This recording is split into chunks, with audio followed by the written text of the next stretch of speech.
From the rising of the sun to its going down, the Lord's name is to be praised. Let us open our hearts to his presence and listen for his voice in the stillness of this evening hour. Our evening sacrifice, the desire of ages, chapter 18, he must increase, December 9th. Filled with delight, my raptured soul would here no longer stay.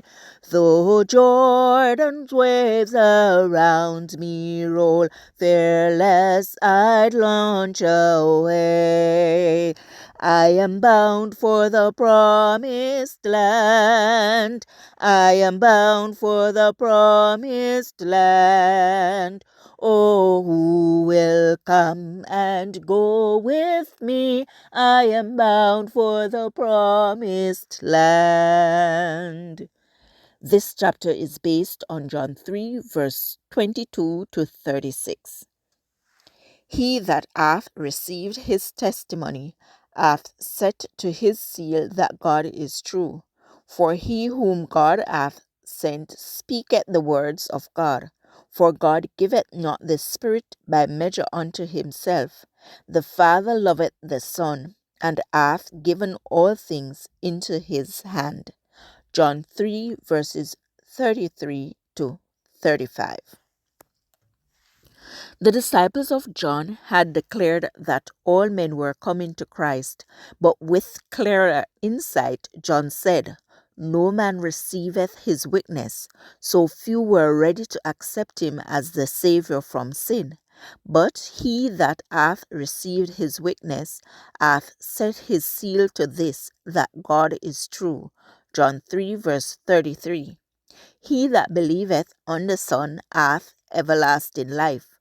No need of disputation as to whether Christ's baptism or John's purified from sin. It is the grace of Christ that gives life to the soul. Apart from Christ, baptism, like any other service, is a worthless form.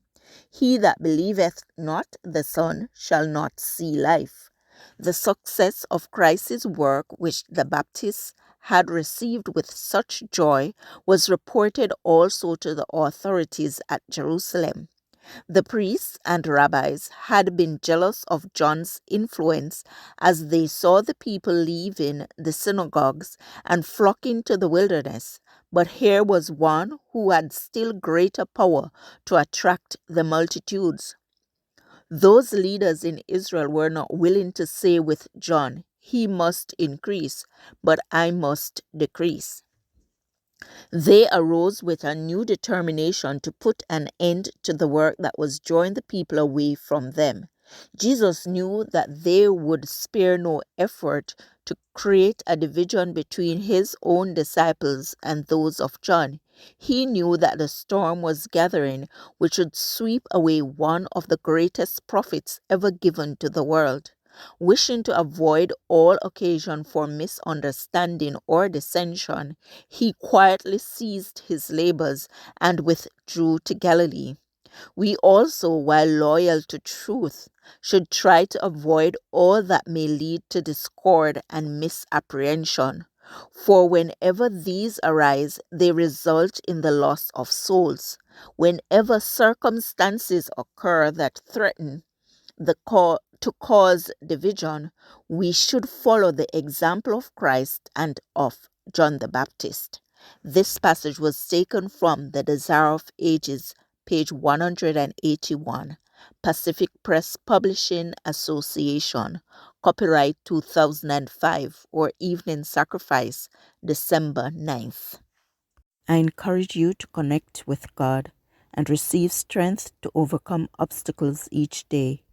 Thank you for listening. Please join us tomorrow as we offer up our evening sacrifice.